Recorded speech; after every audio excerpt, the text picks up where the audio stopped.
Contrevent saison 2, ça commence maintenant.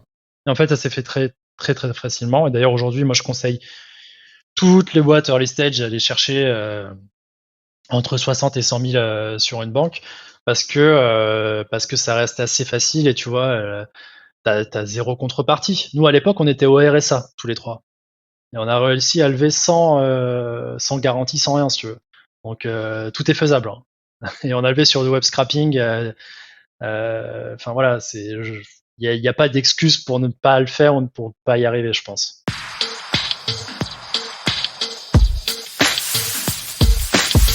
Bienvenue sur Contrevent, le podcast qui part à la rencontre des entrepreneurs et artistes de Bretagne et du Grand Ouest.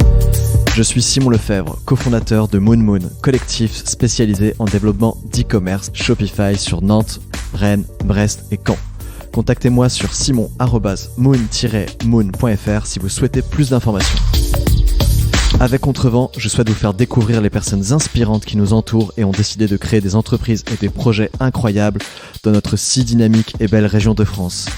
Elles et ils nous racontent comment ils ont commencé, à quel point ils ont galéré et vous donnent leurs meilleurs conseils pour vous lancer à votre tour. Avant de commencer cet épisode, si vous aimez Contrevent et souhaitez me soutenir, vous pouvez faire 3 choses très simples. 1. Vous pouvez vous abonner au podcast sur votre application d'écoute. 2. Me laisser une note et un commentaire sur Apple Podcast ou iTunes. Et enfin, suivre le compte Instagram Contrevent-podcast. Ça m'aide énormément, merci beaucoup. Si vous souhaitez également me suivre sur les réseaux sociaux pour échanger avec moi, je vous mets tous les liens en description du podcast. Il ne me reste plus qu'à vous laisser avec mon invité ou mes invités du jour et vous souhaiter une excellente écoute. À bientôt.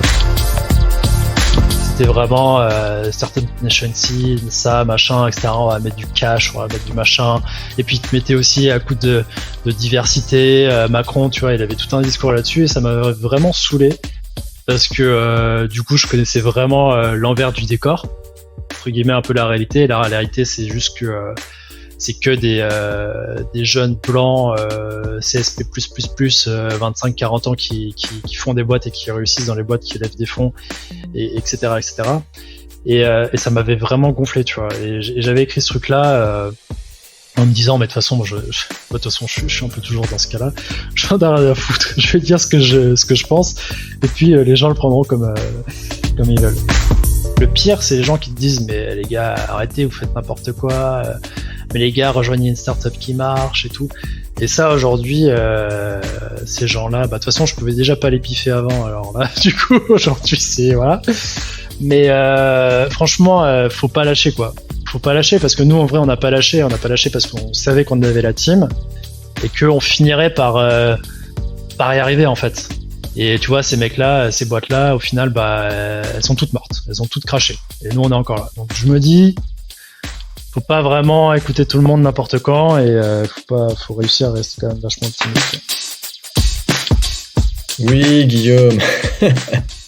Yes. Tu m'entends? Ouais, je t'entends bien, ouais.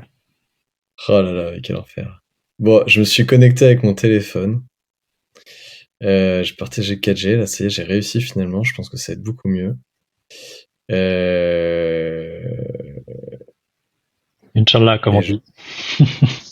Inch'Allah, ouais, je suis désolé, tu vas me détester. Surtout qu'on avait... Bon, on était bien partis. Bon, bref. Qu'est-ce qu'on disait? Là, j'ai espoir que ce soit la dernière version. J'étais en train de te demander si t'avais toujours su que tu serais entrepreneur, et tu m'as dit non, pas du tout, je voulais... Alors ça, c'est un truc que j'ai normalement enregistré, qu'on n'entendra peut-être pas, mais voilà, t'étais en train de me dire que tu te voyais plutôt chez IBM, etc., et que c'est en gros des potes qui sont partis sur un parcours entrepreneurial, et que tu t'es dit, ah bah ouais, pourquoi pas, quoi. Ouais, ils sont même pas partis sur un parcours entrepreneurial. En fait, c'était vraiment, tu vois, il y avait des projets, tu créais un peu le projet que tu voulais, tu construisais ta team et tout. Nous, on s'était mis, j'étais juste avec Marc et il y avait 2 autres nanas et un mec. Et tu vois, c'était trop marrant parce qu'au final, les 2 autres nanas, on les avait virées du groupe parce qu'on trouvait qu'elles faisaient rien et tout. Enfin, c'était un peu le début du truc, un peu le début du management, tout ce que tu veux. Moi, j'ai beaucoup ri. Je me suis beaucoup pris au jeu. Je sais pas pourquoi. Ouais. C'était un projet en plus qui avait rien à voir. On On avait fait quoi? On avait fait un truc pour trouver la bonne taille quand t'achetais sur internet. À l'époque où t'avais pas trop les guides, ils étaient un peu horribles et t'avais plein de retours, plein de problèmes. Et en fait, on avait lancé un truc là-dessus. Et ça avait plutôt bien marché. Et tu vois, après, je suis allé à Audencia et je m'étais dit bon, ok, je suis en mode entrepreneur maintenant, quoi. Et je m'étais vraiment mis ça dans le crâne, quoi. Ok, et en fait, c'est quoi? Tu commences l'année, tu dois mener un projet, c'est ça, avec d'autres personnes et... Ouais, c'est ça. Ouais. Et en fait, c'était la formation, elle était vraiment en parallèle de mon école d'ingénieur. Okay. Et en gros, on n'avait pas vraiment cours le jeudi, vendredi. Enfin, pas vraiment. On avait cours, mais moi, je préférais faire la formation, si tu veux. Et voilà, c'est un peu de là où tout a commencé, quoi. Ça marche. On va rentrer un peu plus dans les détails tout à l'heure, mais avant de commencer, d'aller en profondeur dans l'interview et pour m'assurer que ça se passe bien, je voulais te demander, est-ce qu'il y a une question qui t'énerve particulièrement pour pas que je te la pose? Non, je crois pas. Pour m'énerver, il faut vraiment y aller en plus, donc. Faut-il absolument monter son entreprise, par exemple? Non. C'est un peu le discours que tu tiens un peu dans ton article de Medium, là, qui est hyper intéressant. Mais on va pas spoiler, puisqu'on en parlera plus en détail tout à l'heure. J'avais une autre question avant qu'on rentre dans ton parcours plus précisément. Si demain tu devais lancer une boîte, ce serait quoi, sur quel sujet? Ah putain. Ça peut être un sujet passion sans qu'il y ait de business model, hein. C'est en mode, tu te fais un gros kiff, quoi. C'est une boîte solo, une boîte avec des gens. Ah, c'est une question? Non, tu fais ce que tu veux. Ouais, c'est chaud, hein. C'est-à-dire là, si t'avais moyens illimités, machin et tout, et que tu lançais une boîte. Ah ouais, moyens illimités et tout. Ouais, moyens illimités. Moi, j'ai 2 gros sujets. 3 gros sujets. J'ai le premier, c'est une école. Parce que je trouve que le système éducatif en France, il est complètement à chier. Si jamais tu lances ça, tu m'en reparles parce que c'est un sujet qui m'intéresse aussi pas mal. Ouais, non, mais moi je crois beaucoup à l'enseignement, mais le truc c'est qu'en France, en vrai, t'as quand même beaucoup de problèmes depuis des générations maintenant. Et tu vois, moi j'ai été assez déçu, notamment de mes études. Tu vois, j'ai quand même bac plus 6. À bout d'un moment, t'en as marre, quoi. Tu vois, tu te dis, vas-y, faut que je commence, faut que je rentre dans le truc, faut que je fasse quelque chose. Et c'est quand même très élitiste, etc. Tu vois, en plus, c'est moi qui dis ça. J'ai fait 5 ans d'ingénieur, et j'ai fait un double diplôme à Audencia. Enfin, que j'ai cramé d'études. Mais pour moi, il y a vraiment un truc à faire là-dessus, quoi. Non mais bienvenue au club, moi je suis un peu pareil, hein. J'ai pareil, école de commerce, tout ce que tu veux, machin. Et pour autant, je suis du même avis que toi. C'est que il y a tellement moyen de faire mieux et différemment. Mais j'ai l'impression qu'il y a pas mal de personnes qui sont sur ce sujet-là en ce moment. Je sais pas si je serais le meilleur pour ça, mais en tout cas c'est un sujet qui m'intéresse. Donc si jamais tu lances un truc, moi ça m'intéresse. Vas-y, avec plaisir, hein. Et je pense qu'il y a plein de personnes que ça intéresse. Justement, tu parlais de tes études, donc en effet, tu as fait une école de commerce et une école d'ingénieur, enfin plutôt l'inverse, plutôt école d'ingénieur, on parlait à l'école de commerce. Comment tu as un peu d'y répondre déjà, mais comment tu as vécu ces années-là? Qu'est-ce que ça t'a appris et où ça t'a amené, quoi? Tu l'as déjà bien détaillé, mais est-ce que si tu devais refaire l'histoire, tu ferais différemment? Non, parce que d'un autre côté, c'est aussi un peu comme on dit les meilleures années, parce que t'es hyper insouciant. Moi j'ai adoré en vrai parce que je foutais un peu rien en cours. J'avais un peu le syndrome du mec qui faisait ça par-dessus la jambe bien évidemment jusqu'à un certain moment. Et tu prends quand même énormément de plaisir, tu vois, parce que tu crées beaucoup de liens, tu vois. Aujourd'hui, la boîte, je l'ai montée avec Mathieu et Marc. Ça fait 10 ans qu'on se connaît. On se connaît depuis la première année d'école d'ingénieur, tu vois.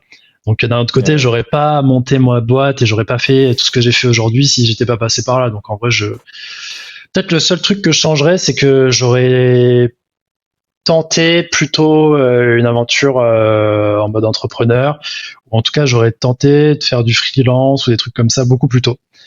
Moi c'est quelque chose que j'envisageais pas du tout, tu vois, j'étais plus en mode je sais pas comment dire ça, limite papa maman sous couvert d'être safe quoi en fait et de juste profiter etc. Et donc c'est génial pour moi, mais d'un autre côté on aurait pu faire beaucoup plus, mais bon enfin après voilà je regrette rien quoi. On se dit toujours ça après coup, tu sais. Ouais mais il est jamais trop tard. Il est jamais trop tard de toute façon. Non, c'est clair. Et puis, si tu veux, là, j'ai 27 piges. Je considère pas que ça soit trop tard, tu vois. Non, c'est clair. Et donc après, tu l'as dit au début de l'interview aussi, t'as jamais vraiment été salarié dans une boîte en tant que tel, mais t'as quand même fait des stages, notamment chez IP Label, Orange, Data Publica. Est-ce que tu peux un peu nous raconter ces passages par des stages, comment ça s'est passé? Parce que t'étais un bon stagiaire, Guillaume.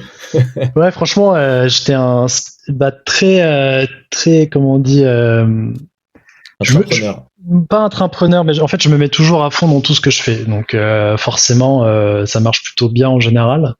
Et tu vois, c'est assez marrant parce que le premier stage, du coup, je reviens de Chine, et le premier stage que je fais, en fait, c'est dans le web scrapping.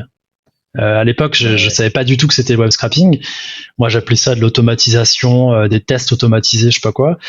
Et tu vois, je me retrouve quand même 10 ans plus tard à automatiser ce bordel. Donc c'est assez drôle.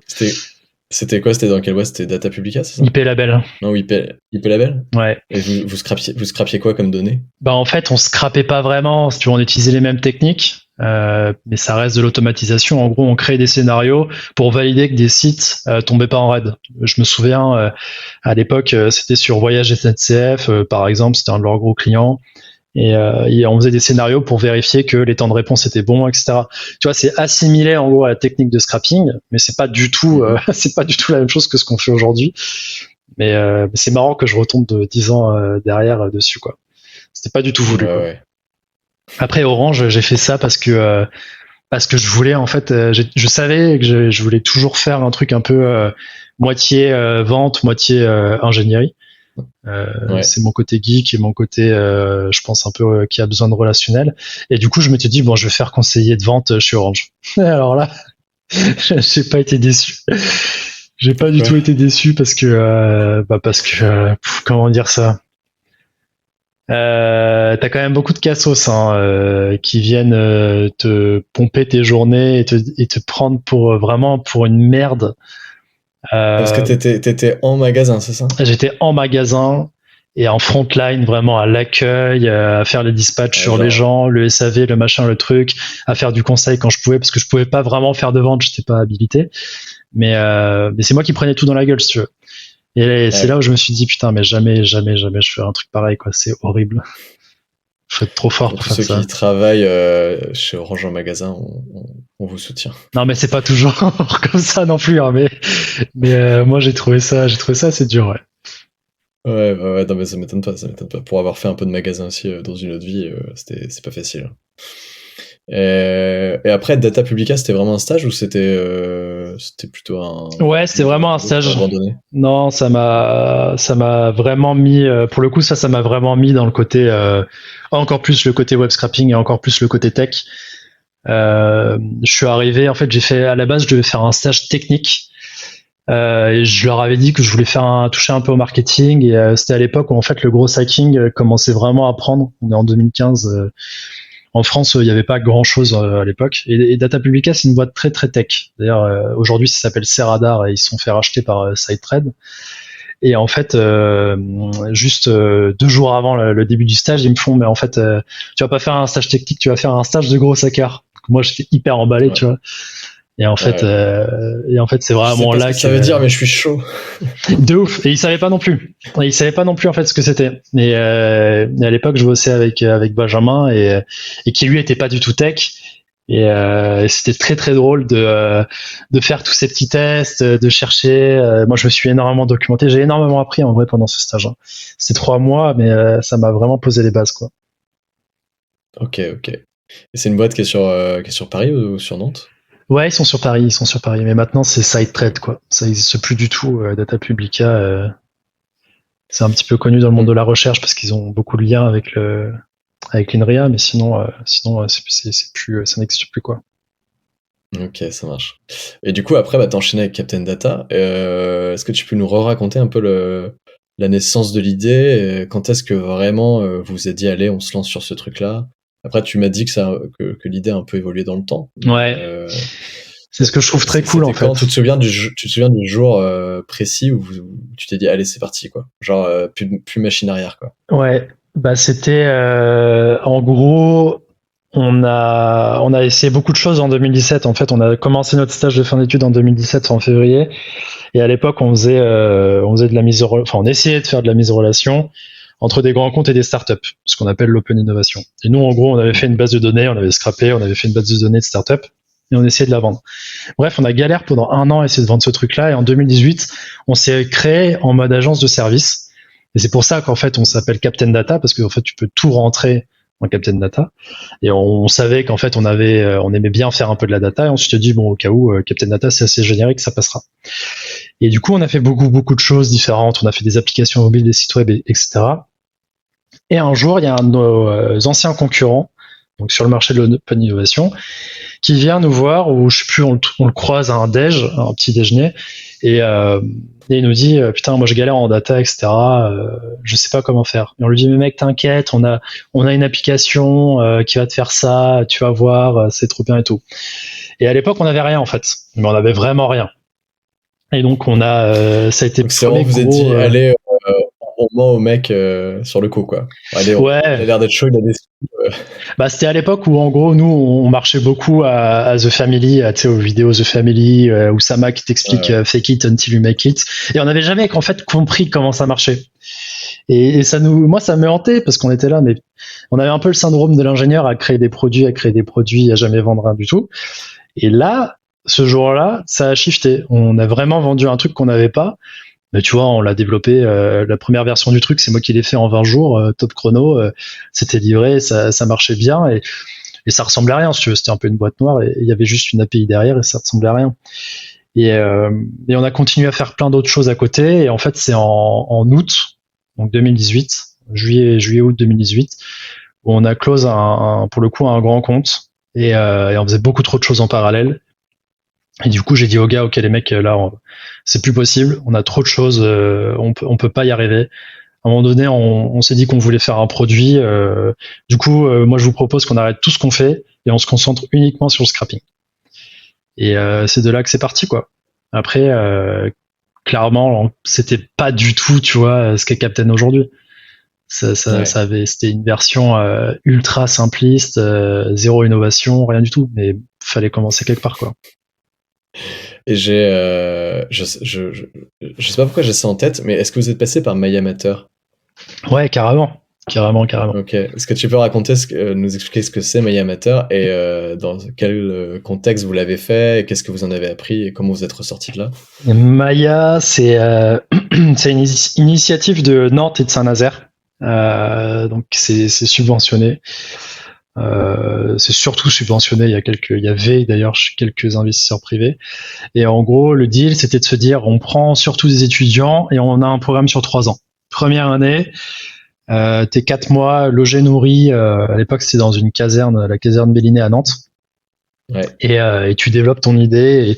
Et l'idée, c'est vraiment que tu bombardes pendant l'été, etc. Deuxième année, t'es à Saint-Nazaire pendant 1 mois. Aux abeilles et dans un cadre pareil, très beau cadre et tu bosses et tu bombardes. Et troisième année, tu passes mentor et en gros, c'est toi qui viens mentorer un peu les premières et deuxième années. Moi, j'ai adoré ce programme déjà parce qu'il y avait zéro contrepartie. Il y a pas de prise de participation, tu mets pas d'argent, il y a rien si tu veux. On n'attend rien de toi, mais par contre, on attend un peu du karma si tu veux. Tu donnes et tu reçois. Et moi, j'aime beaucoup ce format. Après, malheureusement, il a pas forcément pris. C'est très compliqué.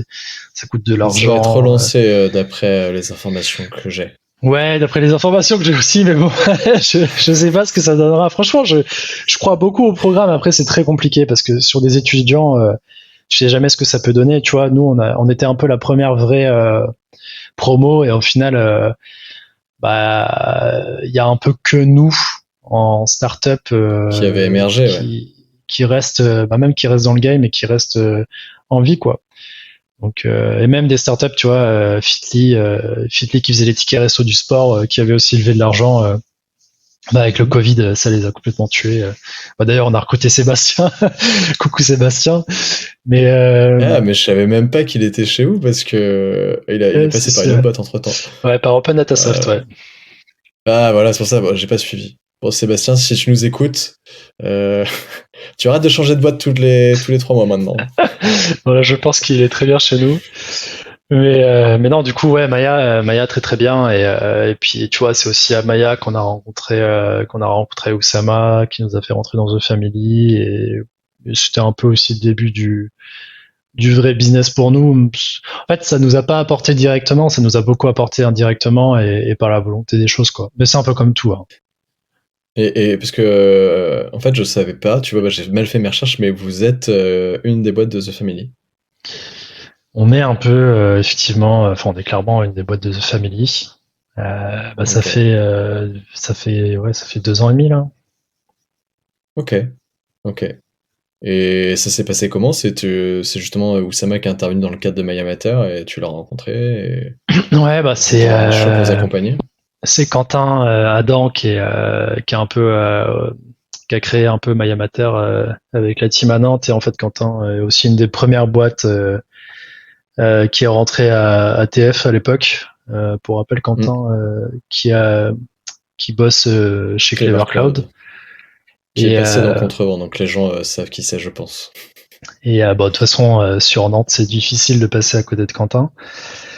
Et en fait, du coup, il avait dit à Ous, viens et tout, tu vas voir, il y a des mecs cool, machin. Et ça s'est un peu fait comme ça. Et après c'est comme tout, c'est est-ce qu'il y a un bon fit ou pas, et ça part, quoi. Nickel.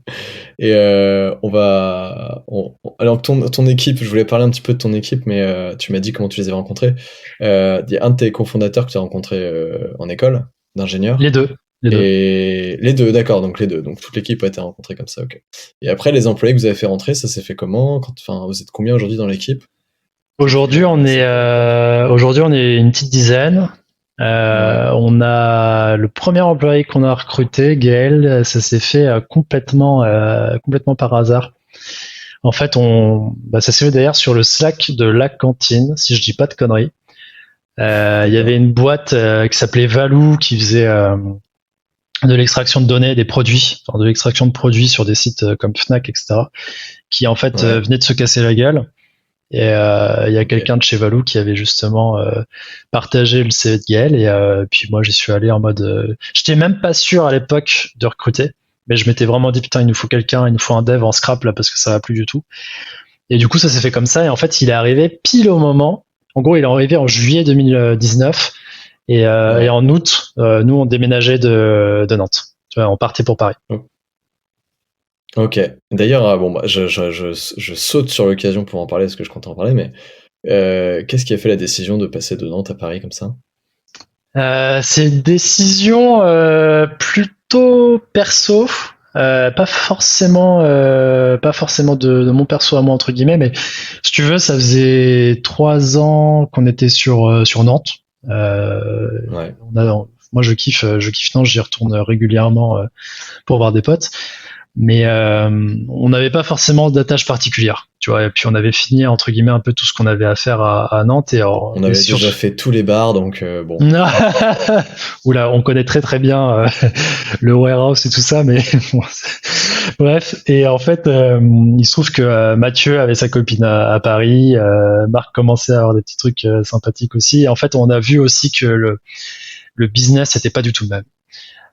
Et on sentait vraiment le besoin, tu vois, de rentrer un peu dans une communauté, et on savait qu'à Nantes, il y avait rien, quoi. D'un point de vue market, digital 2.0, tout ce que tu veux, gros hacking, blablabla, il y avait vraiment rien du tout. On avait tenté de lancer des petits trucs, d'ailleurs, qui ont continué, hein, les growth experiments, mais même le marché était pas assez mature et tout. Et donc c'est un peu tout cet effet-là, ce perso, qui a fait qu'on s'est dit, ok. En vrai, si on doit monter à Paris, c'est maintenant. Et c'était plutôt un bon move.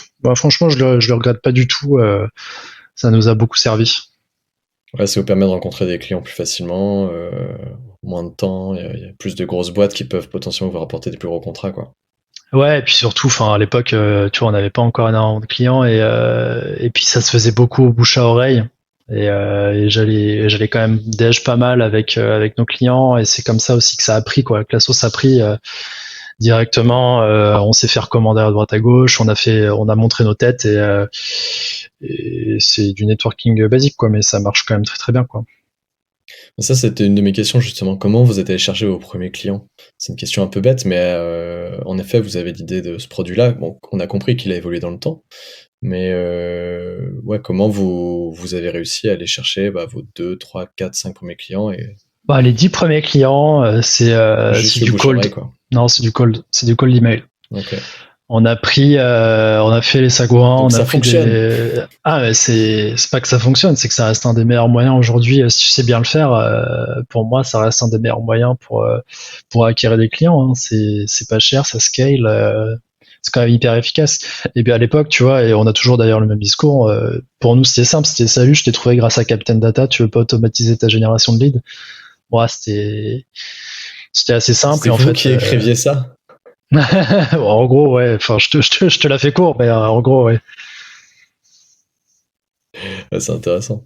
Est-ce que vous avez eu à lever des fonds à un moment donné? Ouais. Des investisseurs dans la boîte. On a levé en mars 2020. En gros, on a fait tout 2019 sans se diluer.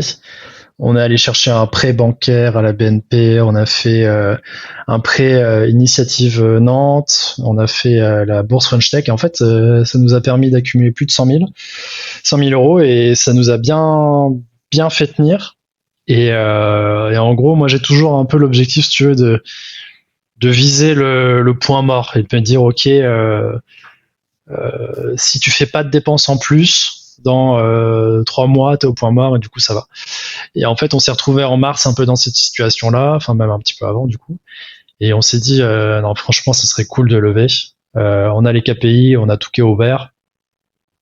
Pourquoi est-ce qu'on se priverait de lever? Et ça a été très très dur au début. Parce que pour lever ou le fait de se persuader qu'il fallait lever des fonds? Non, on est toujours c'est un peu ce que je te disais en off. On est un peu all-in et cash. Et donc moi ça me dérange pas si tu veux de lâcher des parts. À prendre la décision, quoi. Non, et puis ça me dérange pas de lâcher des parts.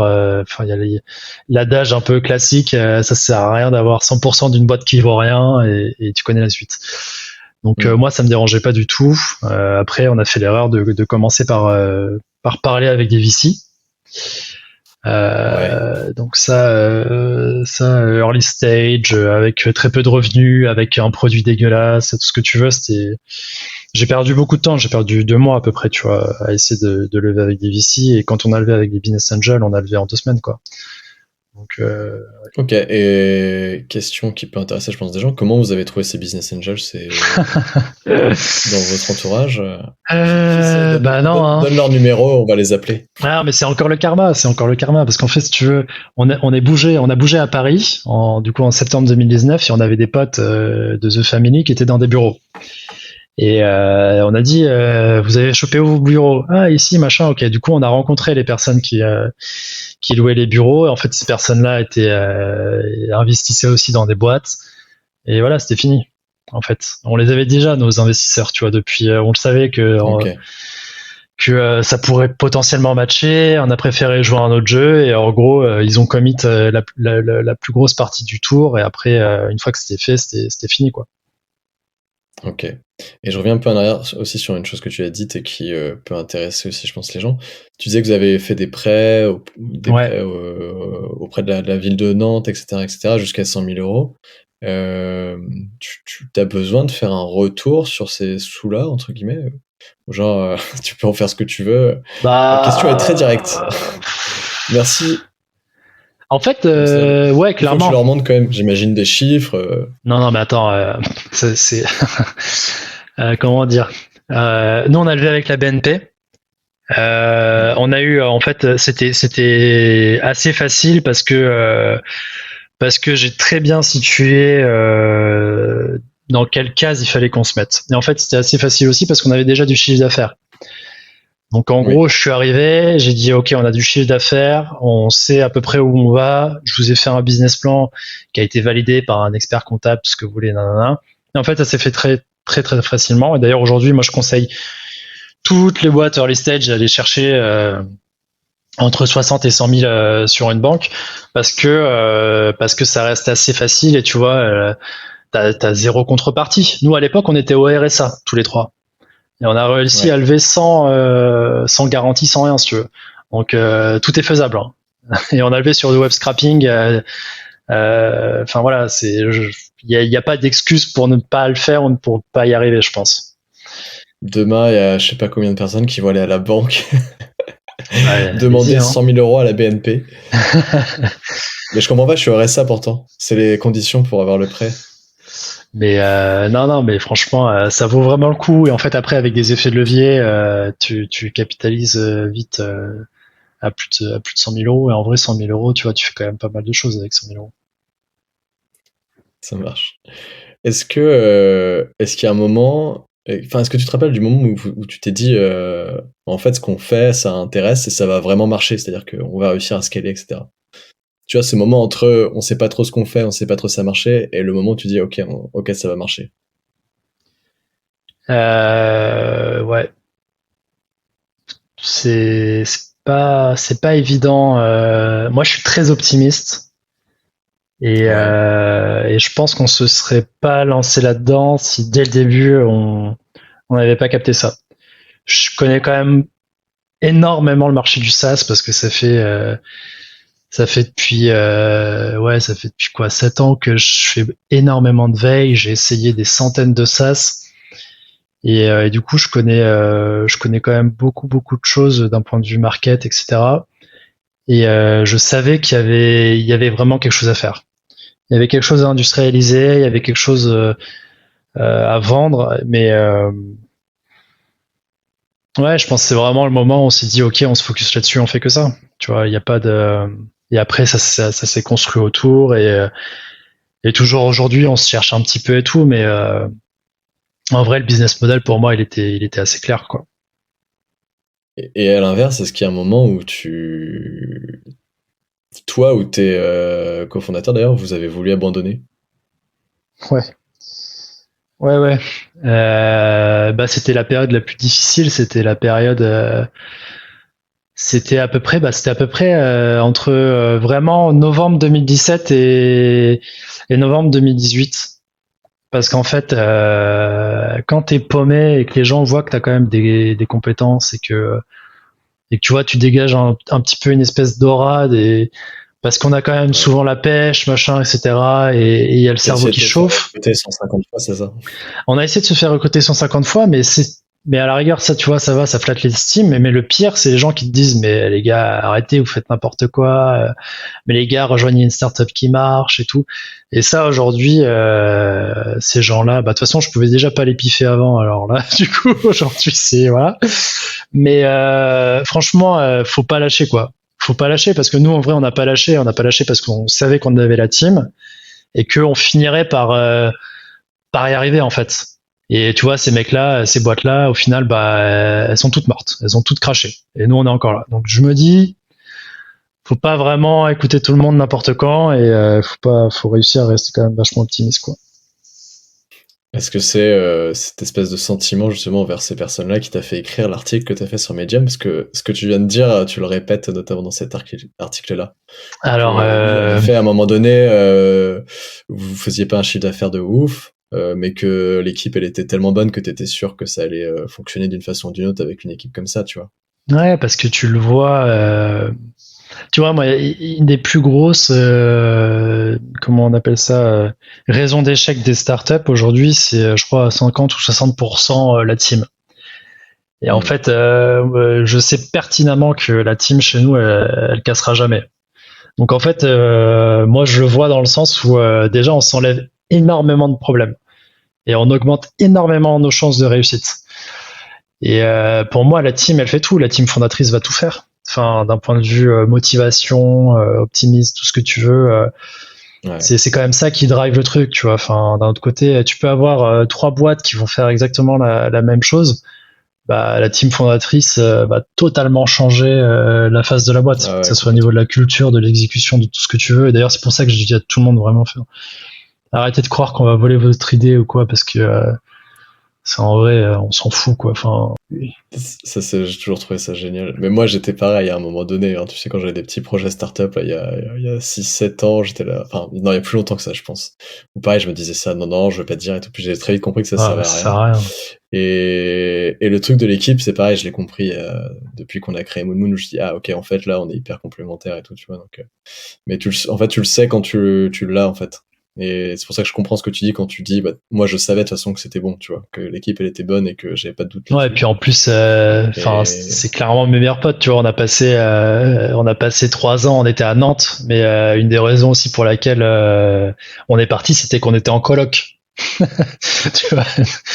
Donc on vivait vraiment les uns sur les autres. Donc quand je te dis que ouais, la team pour nous c'est entre guillemets un peu sacré et que ça cassera pas, c'est qu'effectivement, tu vois, j'ai une très forte conviction là-dessus, quoi. on va parler maintenant un peu je te l'ai dit un peu en off que j'allais t'interroger là-dessus, mais sur le gros hacking, alors, même si le gros hacking c'est hyper large, t'es pas particulièrement un gros hacker parce que tu fais énormément de choses différentes et bah, notamment tu diriges une boîte, hein, donc c'est un métier à part entière, même si tu mets, t'es assez technique quand même. Mais je vais quand même te poser des questions là-dessus parce que je sais que tu t'y connais vachement bien quand même sur ce sujet-là. Donc, on va voir ce que tu me réponds. Ça marche. C'est quoi l'astuce la plus bête mais qui marche le mieux en gros hacking, selon toi? C'est très vague ça comme question, monsieur. Ah bah c'est pour que tu dises ce que tu as envie de dire. Tu dis un truc où tu te dis mais les gens n'y pensent jamais, mais ça prend 3 secondes, mais ça peut faire x2 sur leur lead ou j'en sais rien, tu vois. C'est assez simple. C'est changer tes prix par 2 ou 3. C'est pas compliqué. Non, mais vraiment. Pour le coup, vraiment. Et en plus, on vient de le faire, tu vois. On vient de changer nos offres. On a fait ça en janvier. On a accompagné ça par une mise à jour magnifique. On n'avait jamais eu une mise à jour de dingue comme ça. Et on a profité pour. En fait, on l'a fait assez subtilement. On n'a pas, si tu veux, doublé ou triplé les prix. Tu vois, les gens, ils n'ont pas vu. T'as pas écrit divisé par moins 300% sur le prix en jaune sur ton site. Sauf que ce qui s'est passé, c'est qu'on a rajouté des limitations. Ce qui fait qu'en fait, ça incite beaucoup plus les gens, et ça les oblige un peu aussi d'ailleurs, à venir upgrade leur subscription. Leur abonnement. Et ça. Tu repars dans ton franglais. Ouais, je fais attention pour toi. Hein. Je fais attention, mais à coup de pas, hein, si ça arrive. D'ailleurs, ça arrive souvent. Mais je me soigne. Hein, je prends mes médicaments. Mais du coup, ouais, franchement, augmenter ses prix, c'est Balthazar de The Family qui en parle souvent, qui dit que les fondateurs ont peur, machin, etc. Et c'est vrai, les gens ont très peur d'augmenter leur prix, de changer, de casser tout ce que tu veux. Mais c'est le meilleur moyen de doubler, de tripler ton MRR en un temps record. C'est un truc de fou. Donc en fait, vous avez augmenté un peu vos prix en ajoutant des nouvelles fonctions, en fait, c'est ça? Du coup, nous, on a quand même choisi de faire le truc très propre. Tu vois, on avait vraiment des arguments pour faire valoir le truc. Enfin, on est passé d'un produit à une très belle plateforme, en gros, quoi. Et plus personne pouvait nous dire non, quoi. On était déjà underpricé, ouais. Clairement. On était pas assez cher. Je savais, je me le répétais, j'en pouvais plus. Mais bon, aujourd'hui, c'était un de nos meilleurs moves. Et tu vois, on est en plein dans le changement là, encore maintenant. Mais je reviendrai en arrière pour rien du tout, quoi. Est-ce que tu peux nous dire, et c'est un petit peu ton moment promo, c'est quoi le premier prix d'appel chez Captain Data? Parce qu'il y a peut-être des gens qui bossent dans des boîtes qui connaissent pas ton produit aujourd'hui et qui pourraient avoir besoin de s'en servir. Ouais, il y a 6 mois, je t'aurais dit 50 €, mais du coup, on a viré ce plan-là. Aujourd'hui, c'est 100 €, 100 € par mois. Mm-hmm.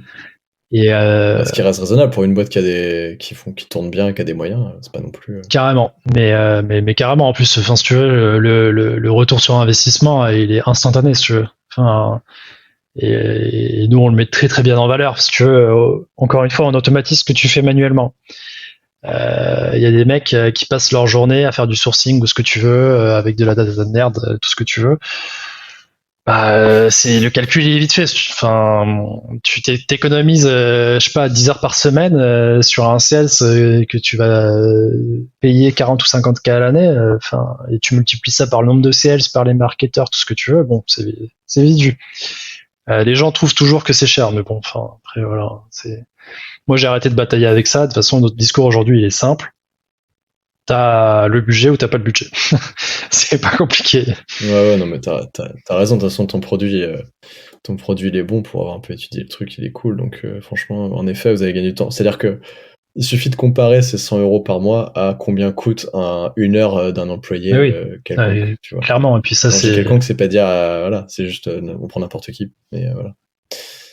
Donc ça vient carrément contrebalancer les dépenses que ça peut être d'avoir telle ou telle personne dans la boîte. C'est clair. C'est quoi, selon toi, le meilleur outil grosse en dehors de Captain dont on vient déjà de faire la pub, que t'es pas prévu, on s'était pas dit, ouais, tu me feras de la pub. Clairement. Mais c'est quoi le meilleur outil grosse? Ça peut être un truc très con aussi, hein, pas forcément. Un truc, c'est que moi, j'utilise tellement d'outils. Moi, il y a un outil vraiment quand même qui m'a pas mal changé la vie. Le truc le plus simple à prendre en main aussi, tu vois, peut-être potentiellement. Mais vas-y, dis-nous. Moi, je suis quand même très tech et je passe beaucoup de temps à tester beaucoup d'outils. Et le jour où j'ai mis Segment en place, ça a un peu changé ma vie. J'en entends pas mal parler. Pour moi, c'est là, du coup, je vais parler en franglais, mais c'est un no-brainer, quoi. Enfin, tu commences une boîte. Tu peux nous expliquer rapidement ce que c'est fait? Ouais, en gros, c'est t'installes un seul script sur ton site web et sur ton application. Et après, en gros, tu vas pouvoir venir configurer des destinations. Et la destination, c'est Facebook Pixel, Google Analytics, IP Analytics, Customer.io, tout ce que tu veux. Enfin, vraiment, moi, tu vois, aujourd'hui, on a une stack d'une dizaine de tools qui sont connectés. Plus aussi une base de données qu'on alimente depuis quasiment 2 ans. On appelle ça un data warehouse dans le jargon. Et c'est génial parce que dès que j'ai une question, tu vois, un peu, j'ai besoin d'analytics, je sais que j'ai tout.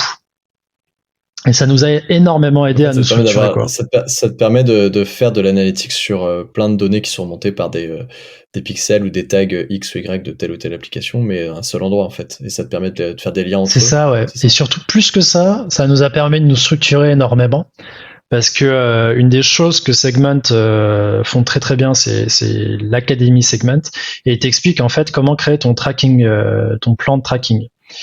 Et donc c'est des événements de style, tu vois, l'événement, le premier événement chez nous c'est un sign-up, le deuxième événement c'est un projet créé, le troisième événement c'est t'as fini ton onboarding, etc. Et en fait ça très naturellement, ça nous a créé notre funnel de vente, notre funnel produit, et qui se répercute en fait notamment sur notre CRM et qui se répercute partout ailleurs. Et en fait ça nous a énormément apporté. Genre aujourd'hui tout notre funnel de vente, il est quasiment automatisé à 100%. On a la data qu'il faut au bon endroit, et ça, c'est en très grande partie grâce à Segment, quoi. C'est quoi le conseil le plus bullshit de gros hackers? Le conseil le plus bullshit de gros hackers. Je pose des questions difficiles qui font réfléchir. Hier, j'ai interviewé le CEO de Pfizer, qui s'appelle Baptiste. Et pareil, il a fait, mais je pensais pas qu'il fallait autant réfléchir. Putain, c'est clair que plus putain, c'est vraiment, tu vois, si tu veux un endroit bien bullshit, c'est le gros hacking. Justement, c'est un peu pour ça. Attends, répète-moi la question parce que là, j'ai bugué là. Le conseil le plus bullshit de gros hackers ou de pseudo gros hackers.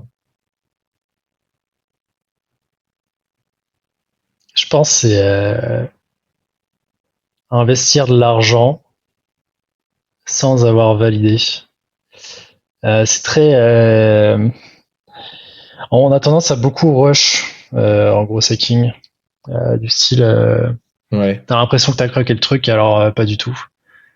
Et il y a beaucoup de gens qui vont te dire ah mais moi j'ai fait de l'ads et ça a cartonné, vas-y fais la même chose. Et en fait le fais la même chose, mettez dessus une machin, ça marche pas parce que toutes les boîtes sont différentes. C'est jamais le même cas. Et en fait le gros hacking, j'avais écrit dessus il y a très longtemps et en fait ça a pas changé, ça a pas tellement changé. Enfin ma vision des choses n'a pas tellement changé. Le gros hacking, t'as vraiment deux gros hackings différents si tu veux. T'as le gros hacking pré-product market fit et t'as le gros hacking post-product market fit. Market fit, c'est quoi? C'est un peu le moment où tu dis waouh, il y a des gens, ils achètent chez moi, ils réfléchissent même pas, ma proposition de valeur elle est incroyable, je vais pouvoir tout dégommer. Je vous la fais simple. Hein. En gros, c'est ça. Et en fait, tu réagis pas du tout de la même façon, tu fais pas du tout les mêmes choses pré ou post market fit. Et les conseils qui sont très bons en post market fit, ils vont être totalement pourris en pré market fit et l'inverse. Et du coup, c'est ça qui rend aussi le gros hacking très très difficile, c'est que t'as pas de juste milieu, t'as pas de recette magique. Et il faut toujours prendre les choses avec beaucoup de pincettes, il faut beaucoup tester. Donc, ouais. Ok. Est-ce que le no-code, c'est vraiment bien? Le no-code pour faire des... c'est marrant parce qu'en plus, moi, j'aime pas trop ça. Et là, je suis en train de parler des investisseurs et ils me disent tous... Je m'en doutais, c'est pour ça que je voulais te poser la question. Ils me disent tous, mec, faut que tu te brandes no-code, c'est trop bien. Et à l'inverse, tu vois, tu parles avec certains investisseurs, par exemple Alexis qui m'aventure, qui déteste le no-code, qui est à la limite de te sortir un énorme article Medium du style pourquoi le no-code ça marchera jamais. Et moi j'adore le no-code et à la fois je le déteste. J'adore parce que tu prends Webflow par exemple, c'est génial, c'est un truc de malade mental, c'est trop bien, c'est par rapport à WordPress, tu vois, genre rien à voir. Ça, on est d'accord. Tu prends Shopify, bon, t'es bien placé pour le savoir, c'est génial. Maintenant, le problème de ça, et je le vois aussi chez nous, c'est que ça crée beaucoup l'effet un peu waouh, l'effet magique. Et en fait, les gens, ils savent plus ce qu'ils font. Et ils arrivent et ils disent moi je veux la Lune, moi je veux aller sur Mars, moi je veux faire ci, moi je veux faire ça. Bah, attends, c'est no code, ça va le faire. Et en fait, la réalité, elle est pas du tout là, tu vois. Elle est pas du tout là. Et aujourd'hui, t'as des outils qui cartonnent un peu comme Bubble. Et les gens se disent ça va être trop bien, je vais réussir à faire mon truc. Mais en fait, au final, c'est pas parce que t'as pas de code que ça va être simple, quoi. C'est de l'abstraction. Tout est une question d'abstraction, mais moi j'y crois beaucoup au no-code, hein, parce que en vrai c'est ce qu'on vend sur Captain Data. Hein. Si tu voulais faire Captain Data chez toi en interne, good luck. Hein. Enfin, faut y aller, quoi. Il y a des boîtes qui ont essayé, elles ont fini chez nous. Donc, mais non, enfin mine de rien, il y a quand même de quoi faire, quoi. Mais ouais, c'est vrai, c'est qu'en fait, finalement, ton outil, c'est ce qu'on pourrait appeler un outil no-code, ouais. Bah clairement. Et en effet, les gens qui disent ouais, tu devrais le brander no-code. Qu'est-ce que tu leur réponds? Pourquoi tu passes pas le cap de mettre no code en gros sur ton truc, vu que c'est un peu le buzzword? Parce que c'est pas, enfin je trouve que tu vois notre valeur elle est pas vraiment là. Pour moi le no code c'est du marketing bullshit, comme le terme gros hacking pourrait l'être, ou comme le terme artificial intelligence pourrait l'être, tu vois. Pour la petite blague, moi, IA, c'est Anonymous Indians, tu vois, pour te dire à quel point j'ai de l'estime pour l'IA. Mais c'est un peu une, comment on appelle ça? C'est un peu une conséquence sur le no-code pour nous. On veut rendre ça accessible à des gens qui ne savent pas du tout coder. De là à dire que c'est vraiment no-code. Est-ce que Zapier c'est no-code? Ouais, tu vois, je sais pas. Ah oui, j'aurais envie de te dire oui. Non, franchement, ouais, why not, hein. Parce que je m'en sers, j'ai pas mis une seule ligne de code dedans. Mais après, c'est assez limite, hein, quand même, Zapier. Mais c'est ça, en fait, c'est que oui, le no-code, il y a des trucs qui existent, qui fonctionnent, mais si tu t'auras toujours des limitations. Enfin, moi, c'est ma vision des choses à l'heure actuelle. Peut-être que je vais changer d'avis, mais... Ah, bah c'est clair. Après, bon, je te dis ça, on finira peut-être par le... Ouais. On finira peut-être par rajouter le code. Hein. Je me demande si on l'a pas rajouté d'ailleurs sur la website quand même. Désolé Guillaume, maintenant c'est enregistré, ça va être en ligne, tu l'as dit, c'est fini. Ah si, non mais si quand même. C'est quand même une des premières cartes qu'on a, il y a marqué no code. Bon, j'avoue, il y a marqué no code. Ça va être le seul endroit dans le site où il y a écrit no code. T'as répondu aux sirènes du buzz. Mais t'as le droit, Ouais, bah, il faut bien. Là, on va passer sur une partie où je vais te poser. J'ai donné 2 choix à chaque fois, tu vas devoir choisir. Ouais. Plutôt crypto ou plutôt cash sous le matelas? J'adore. Cash sous le matelas. Pourquoi? Parce que j'aime pas du tout la crypto. Je sais pas pourquoi, mais j'ai vu que des potes perdre du fric là-dessus. C'est un truc où en gros la techno est géniale et il y a énormément de choses à faire, mais aussi du coup, bah comme t'as de l'argent qui est lié, bah ça va foutre la merde. C'est déjà le cas. Et ça me fait un peu chier en fait. La crypto, je sais pas pourquoi. Tu me parles de Bitcoin, tu vois, je suis là, ouais, ok, cool, machin. Je suis pas du tout fan. Est-ce qu'on s'en sert vraiment? La crypto, ouais, pas pour l'instant en tout cas, pas vraiment. Ouais, non. Plutôt télétravail ou plutôt bureau? Bureau, clairement. Après, je fais mes jours de télétravail. Tu vois, aujourd'hui, j'étais en remote. Après, une des raisons aussi pour laquelle on crée une boîte chez Captain, c'est pour créer quelque chose de sympa. Tu vois, je vais pas te dire on va créer une petite famille, tout ce que tu veux, bisounours, mais j'aime beaucoup le côté où on recrute des gens avec qui on partage des valeurs, avec qui on peut se marrer. Tu vois, j'adore aller payer des coups avec la carte de la boîte. Bon, là il y a le Covid. J'adorais, mais je trouve ça génial, tu vois, tu crées l'ambiance, etc. Donc moi, je kiffe le bureau. Ok. Plutôt bière ou plutôt vin? Je peux pas répondre à cette question clairement. Ça dépend trop du moment. Ça dépend du moment. Ça dépend clairement du moment. Ouais. C'est pas. Tu joues pas le jeu. Normalement, faut choisir. Ouais, je sais, mais là, tu vois, je peux pas. C'est comme de me demander. Je sais pas, je vais te sortir un truc après. Ok, on coupera au montage. Plutôt growth hacking ou plutôt système D? Waouh, système D direct. Ça me fait plaisir, j'aurais répondu comme toi. Plutôt automatisation ou personnalisation?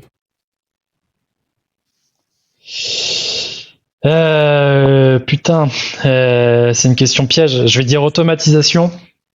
Parce que on automatise tout. Enfin bon, c'est des formations professionnelles, mais la personnalisation, ça fait vraiment la diff. Ok. Mais bon, je suis quand même resté sur automatisation. Non mais ça marche.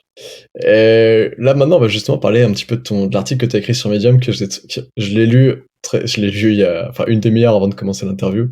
En vrai, je me marrais en le lisant, c'est assez drôle. T'es assez cash et Tu parles duquel C'est Startup Nation pour l'interrogation, Startup Bullshit. Oh putain. J'encourage les gens qui nous écoutent à les lire. Il est très bien, c'est très bien écrit, très honnêtement. C'est un assez long article en plus, donc tu rentres dans les détails et c'est hyper intéressant. On sent que t'es un peu énervé, quoi.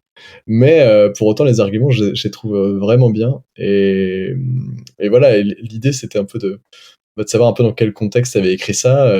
Et après, je te sortirai des phrases que tu as écrites et tu me répondras un petit peu plus en détail. Mais comment ouais, c'est marrant parce que justement, putain, justement, j'étais en train de regarder la date, c'est avril 2018. 23 avril 2018, ouais. Et à l'époque, on était en train de construire un peu c'était vraiment les débuts de Captain Data. Ouais. Et en fait, c'était un peu un amas de trucs, tu vois. Genre, je l'ai écrit, je crois que je l'ai commencé en novembre. Parce que j'étais un peu saoulé à cette époque-là, un peu de tout ce que je te disais, l'écosystème un peu nocif, des gens qui te disent d'arrêter, parce qu'en novembre 2017 pour le coup on était vraiment paumé, et du coup et puis tu sais, tout le monde parlait de la Startup Nation à ce moment-là. C'était vraiment Startup Nation ça, machin, etc. On va mettre du cash, on va mettre du machin. Et puis, ils te mettaient aussi à coup de diversité. Macron, tu vois, il avait tout un discours là-dessus et ça m'a vraiment saoulé. parce que du coup je connaissais vraiment l'envers du décor, entre guillemets, un peu la réalité. Et la réalité, c'est juste que c'est que des jeunes blancs CSP++, 25-40 ans qui font des boîtes et qui réussissent dans les boîtes, qui lèvent des fonds, et etc. Et ça m'avait vraiment gonflé, tu vois. Et j'avais écrit ce truc-là en me disant, mais de toute façon, de toute façon, je suis un peu toujours dans ce cas-là. Je n'en ai rien à foutre. Je vais dire ce que je pense, et puis les gens le prendront comme ils veulent. Et c'est vraiment sorti un peu de ça, quoi. Alors, je vais te sortir justement des phrases que tu as écrites et tu vas me les commenter. La première, c'est « Certains me diront que je suis qu'un enfant de l'été qui n'y comprend rien, qui n'a jamais passé plus de 6 mois en corpo. » Alors, cette expression-là, c'est pour le coup, c'est Quentin Ardant de Clever. Les enfants de l'été, je l'ai repris de lui. Je trouvais cette expression très très drôle. Et à l'époque, j'étais quand même très imprégné à Maya Mater. J'étais quand même très présent dans l'écosystème nantais avec la cantine et tout, et je traînais beaucoup avec Quentin et consorts. Et du coup, ça m'a fait beaucoup beaucoup rire. Et en fait, c'est pareil, c'est exactement ça. C'était une réponse à tous ceux qui me disaient, mec, va peut-être te faire une expérience où tu y arriveras pas, etc. Et je pense que j'avais besoin de leur dire, je m'en fous, je fais ce que je veux, tu vois. Alors, deuxième phrase. Non, monter une entreprise n'est pas une bonne idée. Ouais. Ouais, c'est pas une bonne idée. Enfin, en fait, tout le monde, que ça soit tes potes, tes proches, te disent tout le temps, waouh, c'est génial, comment tu fais, etc., etc. Et je sais pas, t'as quand même un peu une espèce de mythe autour de la création d'entreprise. Et il faudrait essayer un peu de déconstruire ce mythe, parce que même si tu kiffes, etc., c'est quand même très très dur. Ton humeur change énormément, tu t'en prends plein la gueule, et c'est pas, enfin je sais pas, c'est pas une bonne idée. Bon, c'est bien évidemment, c'est un article 100% putaclic, hein, tu t'en doutes bien. Ouais, mais je sais pas, oui, en effet, le titre est putaclic, mais le fond dedans, moi, j'ai trouvé ça très bien, justement. Je t'avoue, quand je l'ai ouvert, je me suis dit, ok, il va faire un article putaclic en mode, il va se vénérer et tout, mais je trouvais que c'était assez bien argumenté, et c'est pour ça que vraiment, j'encourage les gens à aller le lire, c'est assez cool. Mais j'ai pas fini, attention, essaye pas de conclure comme ça. Je crois que personne ne s'est amusé à corréler la courbe du chômage et celle de la création d'entreprise. À mon avis, il y a de quoi faire. Ah mais oui. Ça, c'est drôle. Non mais Pôle Emploi. Mais attends, mais tu sais que j'ai failli le faire. Hein. Si je bossais pas autant, je l'aurais fait. Je pense que c'est largement faisable. Mais Pôle Emploi est clairement VC numéro 1. Faut pas se leurrer. Et d'ailleurs, en fait, ça fait un peu écho à ce qu'on disait juste avant. Non, monter une entreprise n'est pas une bonne idée. Non, se mettre au chômage pour monter une entreprise n'est pas une bonne idée. Non, utiliser l'argent des contribuables pour monter sa putain de boîte qui n'a aucune valeur et qui n'ira jamais au bout n'est pas une bonne idée. Quand tu montes une boîte, c'est pas que pour le fun et pour le mythe. Faut quand même qu'il y ait un peu une réalité derrière. Et tu vois, et à l'époque, tu avais tous les articles Mad Business et tout ce que tu voulais à droite à gauche qui faisaient des louanges de monter une boîte, alors que putain, en vrai, c'est quand même chaud, quoi. Et du coup, ouais, effectivement, pour moi, la courbe du chômage, elle est clairement reliée, je pense. Et ça serait très très drôle à faire. On a une team d'enfer et je préfère galérer avec eux qu'aller voir ailleurs une entreprise qui va lever des fonds sur un super projet, entre guillemets. L'équipe fait tout dans un projet, il n'y a qu'à chercher 2 minutes les raisons pour lesquelles les startups cool. Alors tu t'as déjà un peu évoqué tout à l'heure, mais peut-être tu peux repréciser un peu ça, mais... Bah ouais, moi j'ai le nombre de boîtes, puis du coup j'en ai vu pas mal qui ont levé 500 000, 1 million, 2 millions, et puis en fait ça s'est craché parce que la team fondatrice au final était naze, parce qu'il n'y avait pas de projet, parce que tout ce que tu veux, et en fait c'est ce qu'on disait tout à l'heure, c'est moi je m'en foutais clairement de me dire que je réussissais. Je voulais surtout être là dans le moment avec les gars et faire tout ce qu'on pouvait à fond. Et de toute façon, on n'avait rien à perdre, et aujourd'hui, on n'a toujours rien à perdre.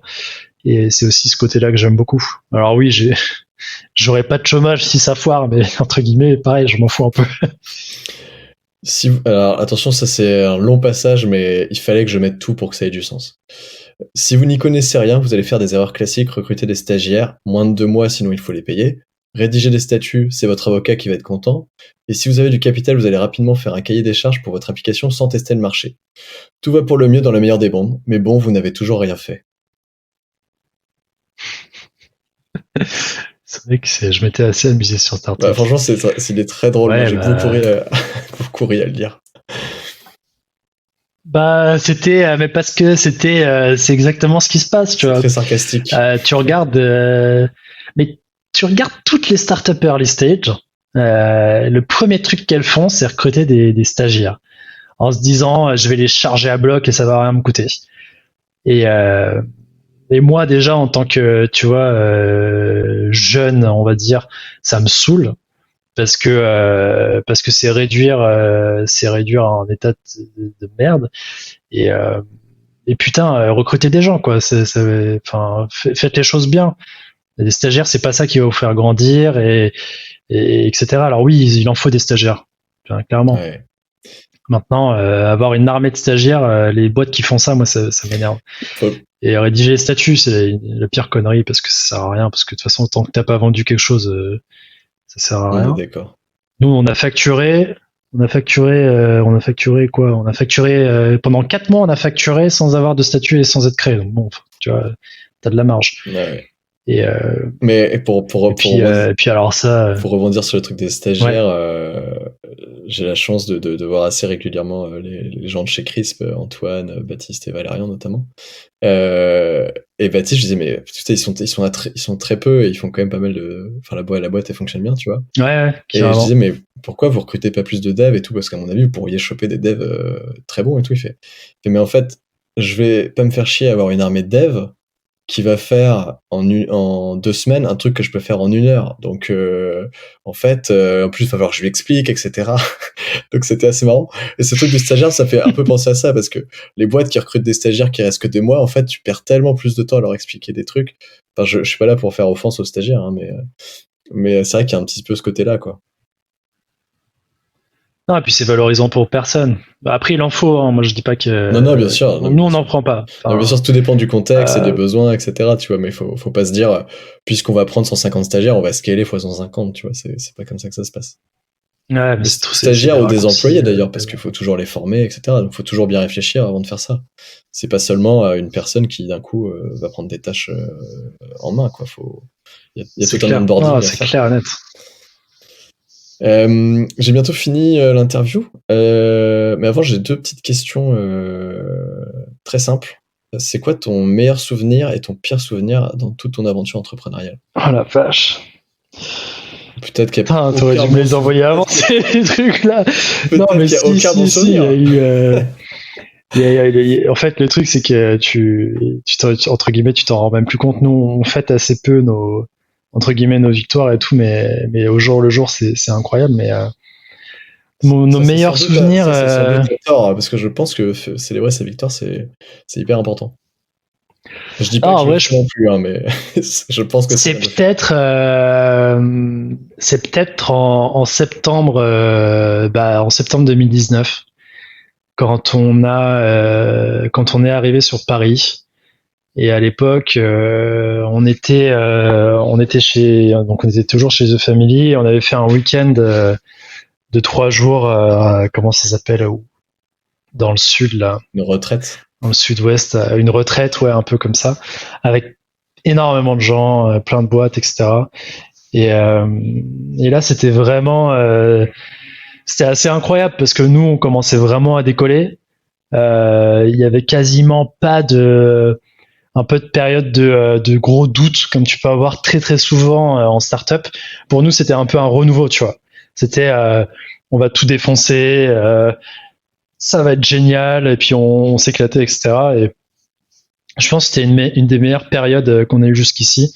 Après, encore une fois, le truc c'est que moi je kiffe tellement ce que je fais, tu vois, que des bons moments, je n'arriverai même pas à te les ressortir tellement il y en a, et des mauvais moments et les pires moments. Non, le pire moment. Putain, le pire moment, mais le truc, c'est qu'il y en a eu. En vrai, il y en a eu tellement. Je crois qu'il y a. Le pire qui nous est arrivé quand même, c'était On venait de lever et on fait le Captain Data V2. On veut sortir la plateforme en mode un peu un step-up intéressant sur la plateforme. Ouais. Et grosse migration. Genre, faut se rappeler que voilà, on a tout appris sur le tas, d'un point de vue code, d'un point de vue expérience, tout ce que vous voulez. Et là, on a une migration à faire, mais on n'avait pas du tout estimé le truc. Et en fait, on commence à migrer toute la plateforme. Et au moment de le faire, on se rend compte qu'en fait, la migration va prendre 3 jours. Et on fait, mais voire même plus, tu vois, même potentiellement une semaine. On fait, mais putain, mais les mecs, qu'est-ce qu'on fait, tu vois, genre, warning, là, c'est pas possible, on va tout péter, les clients, ils vont nous tuer, sachant que, enfin, on est sur un business qui fait que parfois la plateforme est pas stable.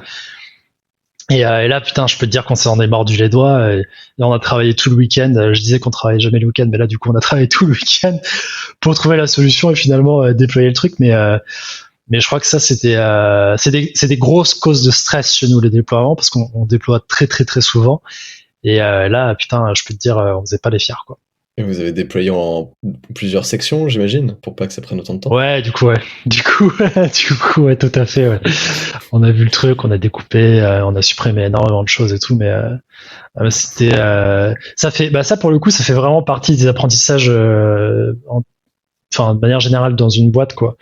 C'est des trucs, tu peux pas l'anticiper. C'est un peu. Parfois, tu recrutes des personnes, je sais pas, tu recrutes un lead dev parce que tu sais qu'ils vont anticiper ce genre de conneries. Le truc, c'est que quand ce mec il est pas là et qu'il y a personne qui sait faire, bah tu te prends les grosses portes dans ta gueule et c'est un peu ce qui arrive. Mais bon, c'est ça qui est drôle aussi, quoi. C'est comme ça qu'on apprend. Ouais, c'est ça. Je dis ça en même temps quand ça m'arrive, moi je pète tes câbles. C'est mon cas en ce moment là, il y a plein de problèmes, mais bon, avec Shopify. C'est le jeu, hein. Ouais. Qu'est-ce que je voulais dire? Oui, bon, écoute, j'ai bientôt fini. Il me reste 8 dernières questions. Alors, tu te dis 8 dernières questions, c'est pas du tout fini. Si, c'est des questions assez rapides, logiquement. Si les gens ont trouvé notre échange intéressant, où est-ce qu'on peut les envoyer pour qu'ils continuent à te suivre ou à suivre ta boîte, etc. CaptainData.co. Mettez-vous dans la newsletter ou mettez vous-même si vous faites un sign-up sur l'application, derrière on essaye d'envoyer régulièrement des news, même si on a personne au marketing et c'est moi qui m'en charge, mais c'est chaud. Mais clairement, ouais, c'est là la source d'information la plus variée. Et on peut te suivre sur Twitter, etc. T'es actif ou pas du tout? Twitter, pas du tout, un petit peu LinkedIn. Ouais, LinkedIn, beaucoup plus LinkedIn. Après, il y a mon mail, hein, surtout. Moi, je suis team mail, guillaume@captaindata.co. Bon, moi, rien remplace le mail.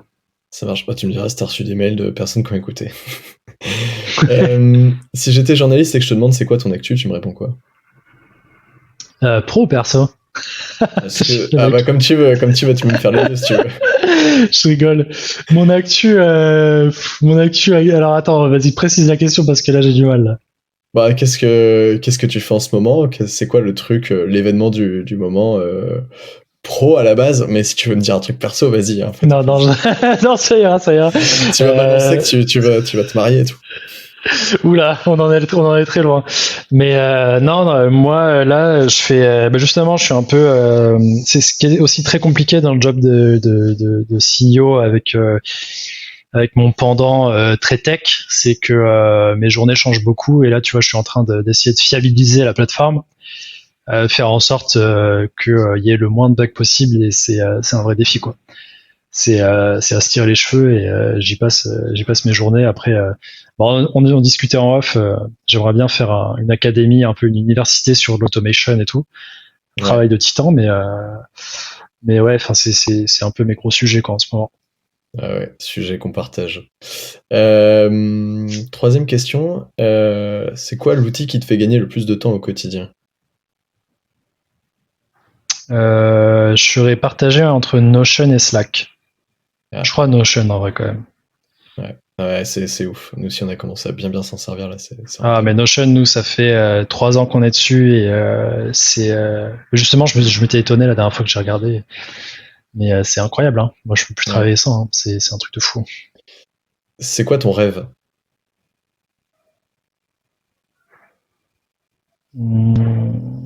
Putain. Pareil, hein, illimité, hein. Imagination au maximum. Même si ça peut Moi, être quelque chose de j'aimerais. terre à terre, hein. Non, mais moi, j'aimerais bien. J'aimerais bien. Bah, j'ai un peu de, j'ai un peu de deux rêves. J'aimerais bien, comme je te disais tout à l'heure là sur l'éducation, monter une école, mais genre un truc vraiment, vraiment sérieux et un peu entre guillemets 2.0. Qui prend en compte la technologie et qui te l'apprend, mais pas que sur le point de vue compétences techniques, mais aussi sur le point de vue éthique, etc. Parce que crois-moi que entre la sécurité sur Internet, les comment on appelle ça là, merde, c'est quand tu mixes humain et robot là. Ah oui, le transhumanisme. Le transhumanisme, merci. Là, ça va nous poser beaucoup de problèmes sur les années à venir. Il y a ce côté-là, et je pense que le deuxième, c'est le côté, je pense, beaucoup plus, c'est beaucoup plus perso, c'est lié à l'agriculture, parce que ça me désole qu'en France on tue nos paysans et que tu vois, on est quand même un des plus beaux pays point de vue agriculture, et on l'a toujours été. Et le truc, c'est que là, c'est une vraie merde, et je comprends pas pourquoi. Et si un jour j'ai l'occasion ou beaucoup de capital, genre si je revends Captain Data, un de ces quatre, je pense que je ferai quelque chose là-dedans. Ouais. Ok. Si tu devais tenir une conférence TED, ça serait quoi le titre? Sujet libre aussi, hein.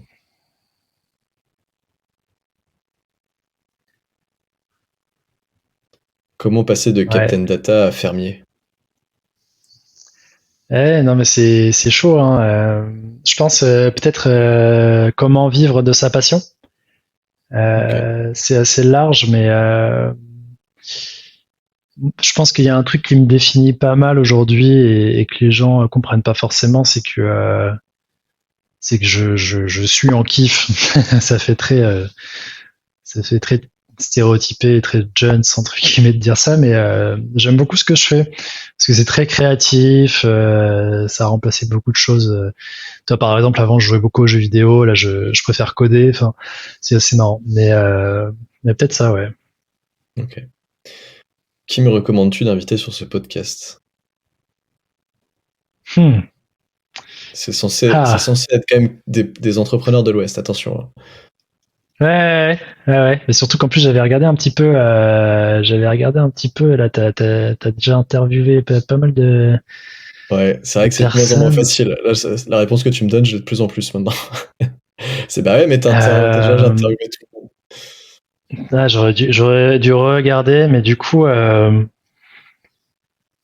entrepreneur, hein, plutôt. Ouais. Ah bah ça peut être un artiste aussi. Genre, si tu connais Vincile de C2C, qui est nantais, ça serait cool. Bah, peut-être Rosen Ludar. Je te passerai son contact je la connais. Qui a fait aussi. Ah, tu la connais? Ok, bah cool. Enfin, pour le coup, tu vois, c'est vraiment, on reste dans l'entrepreneuriat, mais on est vraiment. Moi, je trouve ça hyper cool ce qu'elle fait. Et je pense qu'elle a un profil entre guillemets plus atypique que ce que tu as pu. Des personnes, tu vois, moi je suis quand même dans l'entrepreneuriat, je suis un peu le stéréotype, quoi. C'est ce que je disais tout à l'heure, le blanc bec de 25 piges, pas école d'ingénieur, tu veux. Voilà. Et puis tu vois, moi j'adore l'art et tout ce qui tourne autour, et on met très peu en valeur en fait aussi dans l'entrepreneuriat, comme s'il y avait que la tech qui comptait, tu vois. Alors que c'est pas du tout vrai. Donc Rosen, ça pourrait être marrant, ouais. Ça marche. Quelle est la chose que les gens sont souvent surpris d'apprendre sur toi? Oh putain. Faut que j'arrête de dire putain d'ailleurs. Je vais peut-être devoir prévenir Apple Podcast, parce qu'Apple Podcast, quand tu publies un podcast sur leur plateforme, ils disent est-ce que vous confirmez ou infirmez qu'il n'y a pas des propos injurieux dans votre podcast? Là je sais pas, je vais peut-être devoir le cocher. Ah merde. Quelque chose de découvrir des choses sur moi, apprendre des choses sur moi. Oh là là, okay. Faudrait que tu poses la question à quelqu'un d'autre parce que c'est impossible pour moi de répondre à ça, surtout que. T'as peut-être une idée de la perception qu'ont les gens de toi. Attends, repose-moi la question, du coup je vais y arriver. T'aimes bien les défis, j'ai l'impression. Quelle est la chose que les gens sont souvent surpris d'apprendre sur toi? Ah, bien, surpris, putain. Non. Je suis très sensible et j'adore écrire. Ah bah tu vois. Ouais. Genre t'écris des fictions et tout? Non, bah du coup j'écrivais beaucoup.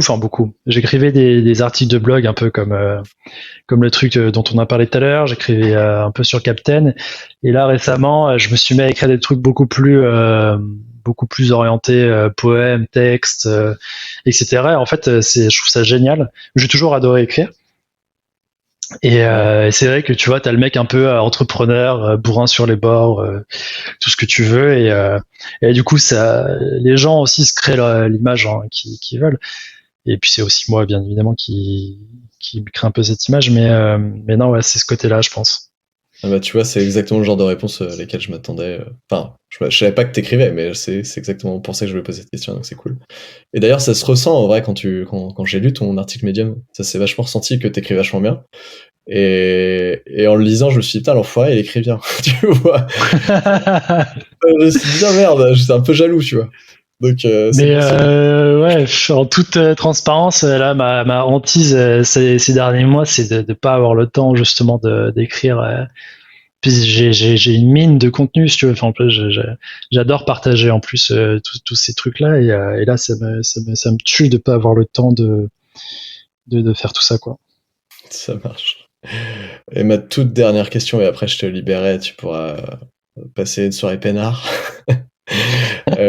Si on associe Guillaume à Contrevent dans une phrase, ça t'inspire quoi? Du coup, je peux être je peux te faire la réponse hyper facile. Je peux te citer la Horde du Contrevent de Damasio. Tu vois, ça vient de là, le nom du podcast, hein, tu sais. Ah yes. Bah écoute, attends, Lost Connection. Ah là là là là là là. Ça revient. Ça revient. Oui, t'inquiète. Ok.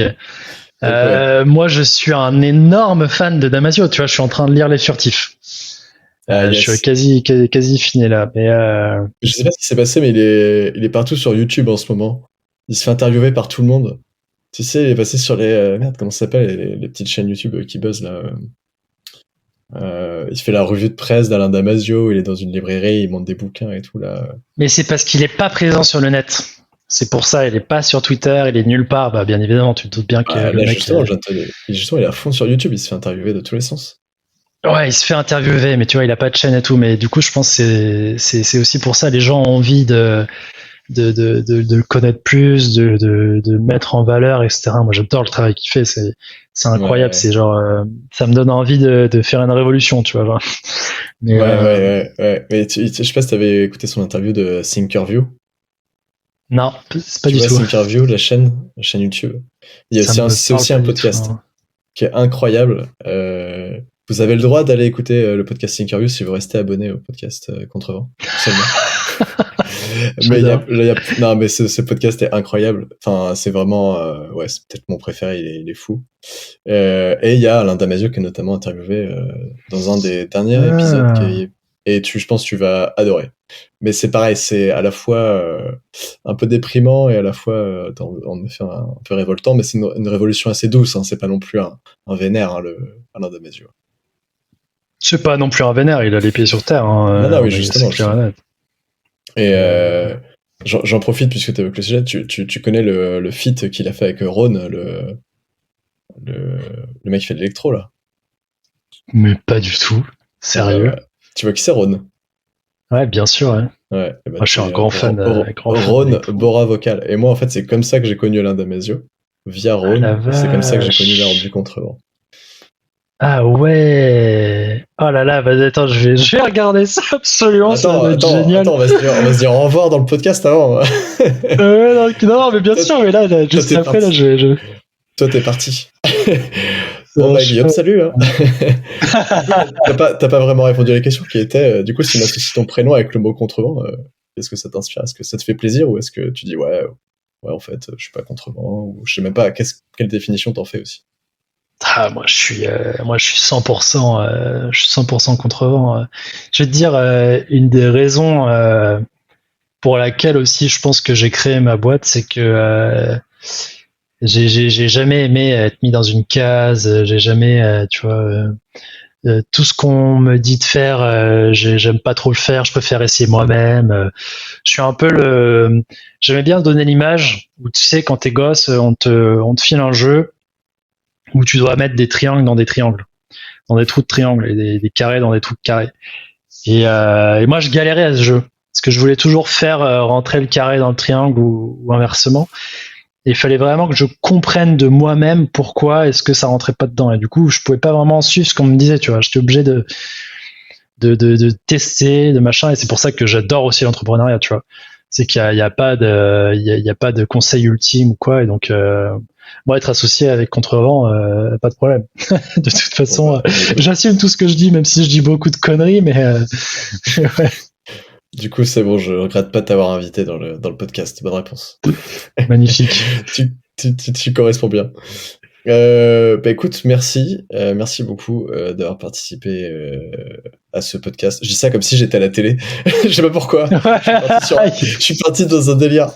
Je me suis surpris tout seul. Je sais pas pourquoi. Voilà. Non bah écoute, non mais vraiment merci, c'était cool, c'était vraiment top. Et puis ne quitte pas la conversation parce qu'il faut que je stoppe le truc, mais voilà. Donc bah merci beaucoup. Yes. Avec plaisir en tout cas. Ouais, carrément. Merci de nous avoir écoutés. Si tu es arrivé jusqu'ici, c'est que tu as dû apprécier l'épisode. Si tu veux soutenir le podcast et m'aider à continuer de le faire vivre, tu peux t'abonner au podcast sur ton application d'écoute, mais aussi, et c'est très important pour tous les podcasteurs, me laisser une note et un commentaire sur iTunes et Apple Podcasts, même si tu n'as pas ces applications. Ça m'aide vraiment beaucoup. Viens également me dire ce que tu as pensé de l'épisode en message privé sur Instagram, contrevent-podcast. Je réponds à tous les messages. Si vous voulez retrouver mon invité et suivre son actualité, retrouvez tous les liens évoqués dans cet épisode en description du podcast. Enfin, n'oubliez pas d'aller écouter le podcast Les Growth Tech, GROWTH espace TECH, et de vous y abonner. C'est un podcast qui mêle humour et actualité startup dans lequel je suis accompagné par une équipe de talents. Je te souhaite une bonne journée ou une bonne soirée. On se retrouve dans 2 semaines. Kenavo. Bye. Ciao.